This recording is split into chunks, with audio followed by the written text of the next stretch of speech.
Hey everyone, Jake here from Buddy Tech, and today we're going to go over the three most important things you need to know before uploading any video of yourself to AI or computer vision.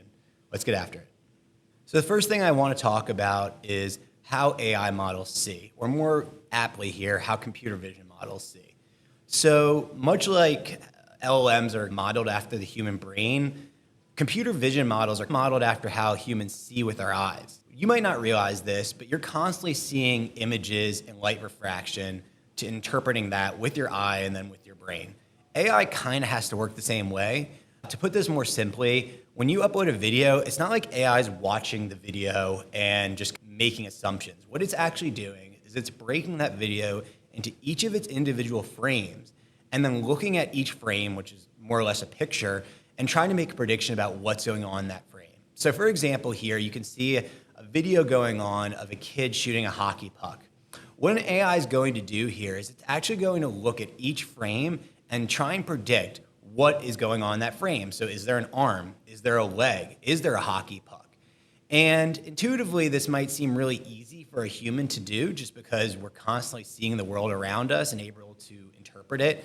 But for an AI, it's a much more challenging task. So when it sees someone from far away, for example, it might be a little bit harder for it to understand what an arm is than when it sees it when it's close by. And the reason for that being is that there's a thing called pixelation, where it's not seeing quite the same way humans see. It's seeing pixels on the video or the image file, and it's combining those pixels in order to make an image that it's been trained on. For example, an LLM model might be trained on millions of pictures of what a human arm looks like. However, if the human's arm is far away, those pixels might blend in the arm with the body, which is why it might misinterpret that. Is that an arm? Is that a leg? I don't really know, because all these things are blending together.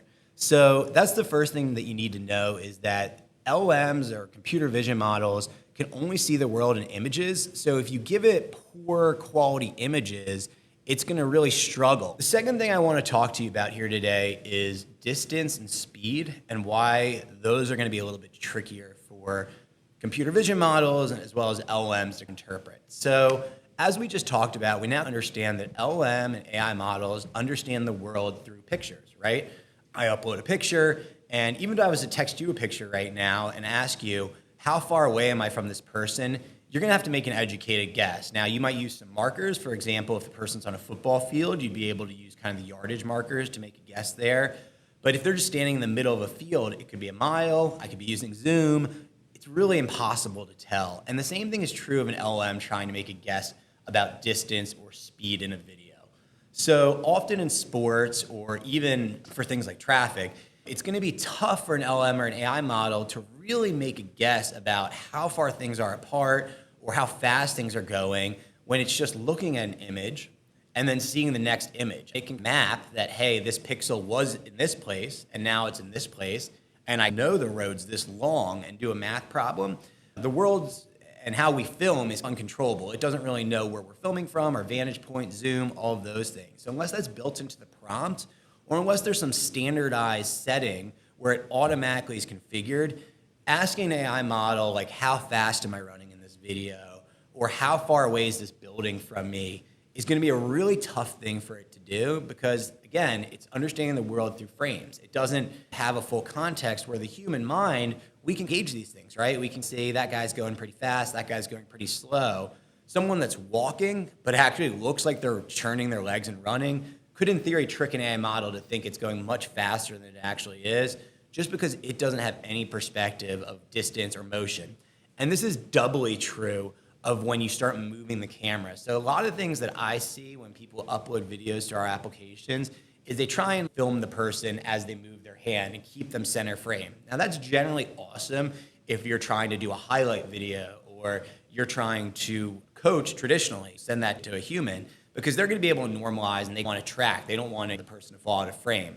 The issue with AI with this is that when you start moving the camera, it totally confuses like where the pixel positions are. So it's going to totally make it have no understanding of like relative position. So if you're asking it about how fast this person's moving and you're tracking them the whole way around like a track loop, it's going to have no idea, because it's basically going to think they're not moving almost, because it's saying center frame as well as having pixel moves.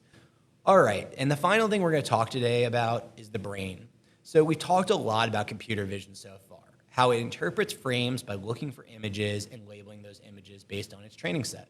We've also talked a little bit about limitations, like when the camera moves or you're trying to measure distance or speed, because there's just some known limitations around the models and what they can and can't do.